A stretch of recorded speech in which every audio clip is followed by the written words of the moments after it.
Have you ever really thought about why you reach for that morning coffee or maybe a beer after a long week?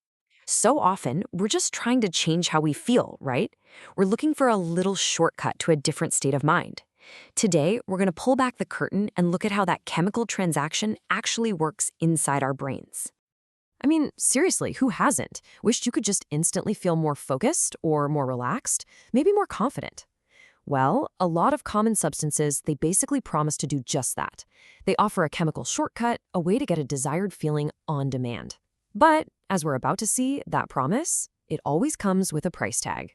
So let's start with the first part of this whole cycle, the rise. This is the good part. This is the promise, the reward. It's the entire reason we reach for something in the first place.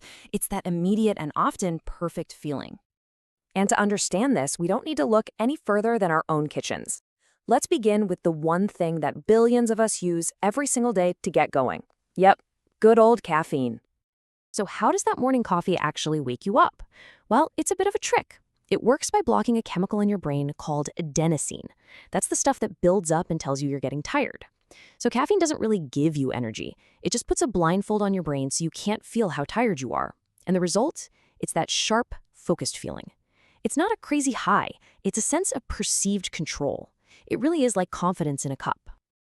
All right, so from our morning ritual, let's look at another really common one, alcohol. Now, technically, it's a depressant, which you'd think would be a downer, but its first effect can feel like the exact opposite. For a lot of people, it's a release, a shortcut to feeling more social. And that's the whole appeal, isn't it? That first drink. Alcohol basically slows down the communication between different parts of your brain. And at first, that little bit of disruption, it feels like relief. You know, that little voice in your head gets quieter, your shoulders drop, and suddenly conversations just feel easier. It's the classic social lubricant for a reason. Okay, now to really get why some highs are so incredibly intense, we need to introduce a key player, dopamine. You can think of dopamine as your brain's reward and motivation system. It's the little chemical messenger that says, yes, that was good, let's do that again. And it is absolutely central to understanding powerful stimulants. Which brings us to a much more extreme example of the rise, cocaine. See, while caffeine is masking fatigue and alcohol is lowering your inhibitions, cocaine takes a much more direct route. It just floods the brain's reward system with a tidal wave of dopamine. Yeah, this isn't just a slight mood lift, it's a full-on chemical hijack.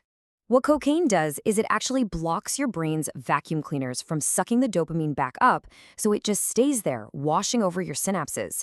This is what creates that intense but incredibly short feeling of being completely unstoppable. But what goes up must come down. Every single chemical loan has to be repaid. And that leads us to the second, unavoidable half of the cycle, the fall. This is the part where the brain starts to rebalance its books, and the price for that borrowed feeling comes due. And it really is a mirror image, almost like a perfect opposite reaction. That sense of control you got from caffeine, that gives way to irritability and fatigue. The social ease from alcohol is paid for with that lovely mental fog and nausea. And that incredible euphoria from cocaine, it's followed by a truly devastating mood collapse and crushing anxiety. But the fall isn't always about dopamine. To understand a different kind of crash, we need to look at another major chemical, serotonin. If dopamine is the reward chemical, serotonin is more like the mood chemical. It's what helps regulate your general sense of happiness and well-being. And this is where something like MDMA comes into play. It works by causing a massive release of serotonin, creating these incredible feelings of empathy, connection, and just pure joy. But here's the catch. Your brain's supply of serotonin is limited. It's like spending your entire month's paycheck in one night. Once it's gone, the fall isn't just feeling tired. It's a profound emotional emptiness because your natural mood regulator is completely tapped out.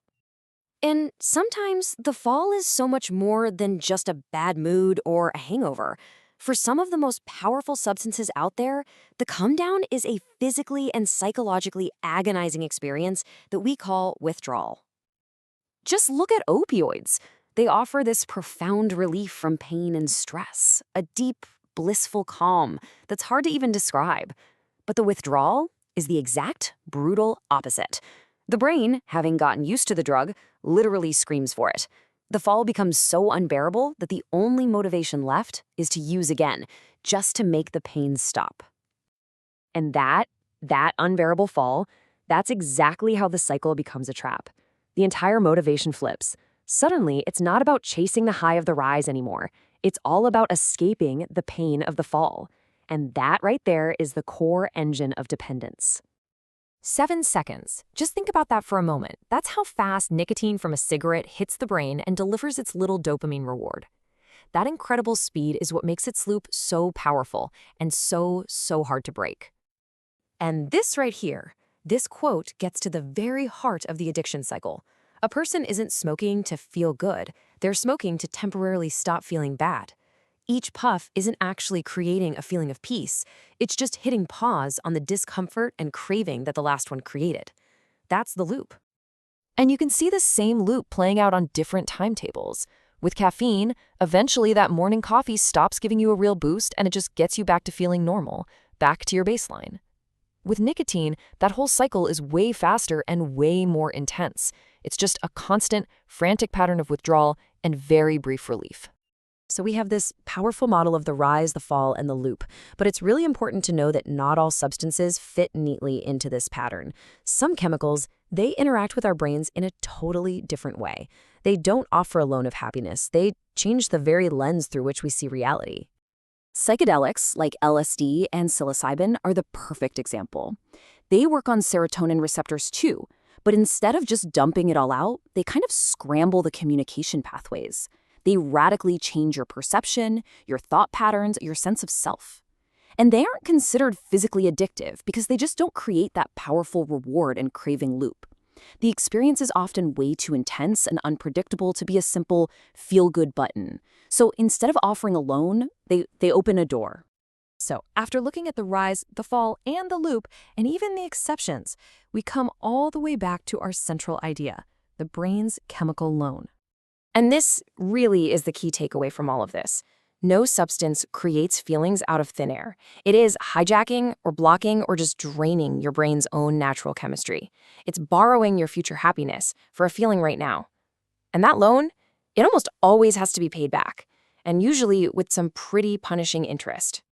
It's a simple metaphor, but it's a powerful one, right? A chemical loan.